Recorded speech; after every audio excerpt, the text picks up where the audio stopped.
Tanpa rasa bersalah, santainya Indra Septiarman ganti baju dan nongkrong, usai ruda paksa dan kubur Nia Kurniasari. Bisa-bisanya Indra Septiarman alias IS, alias Indragen, ganti baju dan santai nongkrong setelah perkosa hingga seret jasad Nia Kurniasari, 18 tahun. Indra Septiarman ternyata sempat ganti baju dan santai nongkrong setelah menghabisi nyawa Nia, gadis penjual gorengan di Padang Pariaman. Ternyata Indra Septiarman ganti pakaian dan nongkrong di warung bersama teman-temannya. Saat polisi melakukan penyelidikan mendalam pasca penemuan jenazah N, hal ini terungkap. IS kembali ke rumah untuk mengganti pakaian yang kotor dan basah akibat hujan, setelah kejadian tragis pada Jumat, tanggal 6 September tahun 2024. Ia kemudian kembali ke warung tempat terakhir bertemu dengan N sekitar pukul 23 waktu Indonesia Barat. Tim gabungan dan keluarga segera melakukan pencarian untuk menemukan Nia. N akhirnya ditemukan tewas dalam kondisi terkubur tanpa busana, Minggu, tanggal 9 September tahun 2024, sore. Di sisi lain Indra ternyata sempat seret tubuh Nia. Fakta tersebut diungkap oleh Kapolda Sumatera Barat, Irjen Pol Suharyono. Pada Jumat, tanggal 6 September tahun 2024, lalu, korban sedang berjualan.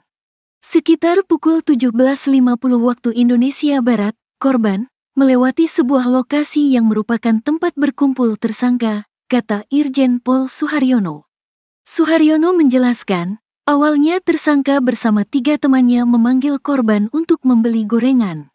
Korban berada di tempat nongkrong tersangka itu hingga pukul 18.30 waktu Indonesia Barat dan kembali berjalan kaki untuk pulang melalui tempat kejadian perkara, TKP, kata Suharyono.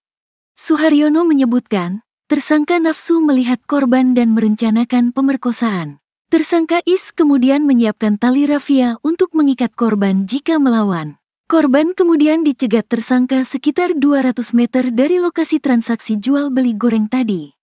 Tersangka ini langsung menjatuhkan korban di TKP pertama yang berjarak kurang lebih 200 meter dari lokasi tersangka nongkrong, kata Suharyono. Setelah menjatuhkan korban, tersangka langsung menyeret korban sejauh kurang lebih 2 km dari TKP pertama tempat korban dijatuhkan atau ditemukannya bukti gorengan yang dijual korban. Di tempat itu, tersangka melampiaskan nafsunya untuk memerkosa korban dan membawa korban sejauh kurang lebih 300 meter ke lokasi korban ditemukan terkubur tanpa busana, kata Suharyono. Menurut Suharyono, luka-luka yang ada di tubuh korban saat ditemukan diduga karena diseret tersangka.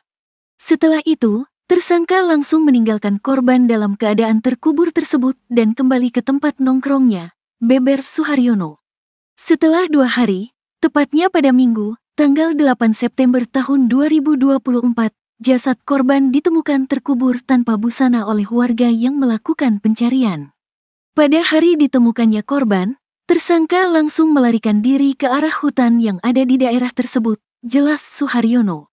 Suharyono menyebut, pihaknya melakukan berbagai cara, termasuk membentuk tim khusus untuk menangkap tersangka. Tim yang melakukan penangkapan akhirnya menemukan tersangka setelah 11 hari melakukan penyelidikan dan pengejaran, katanya.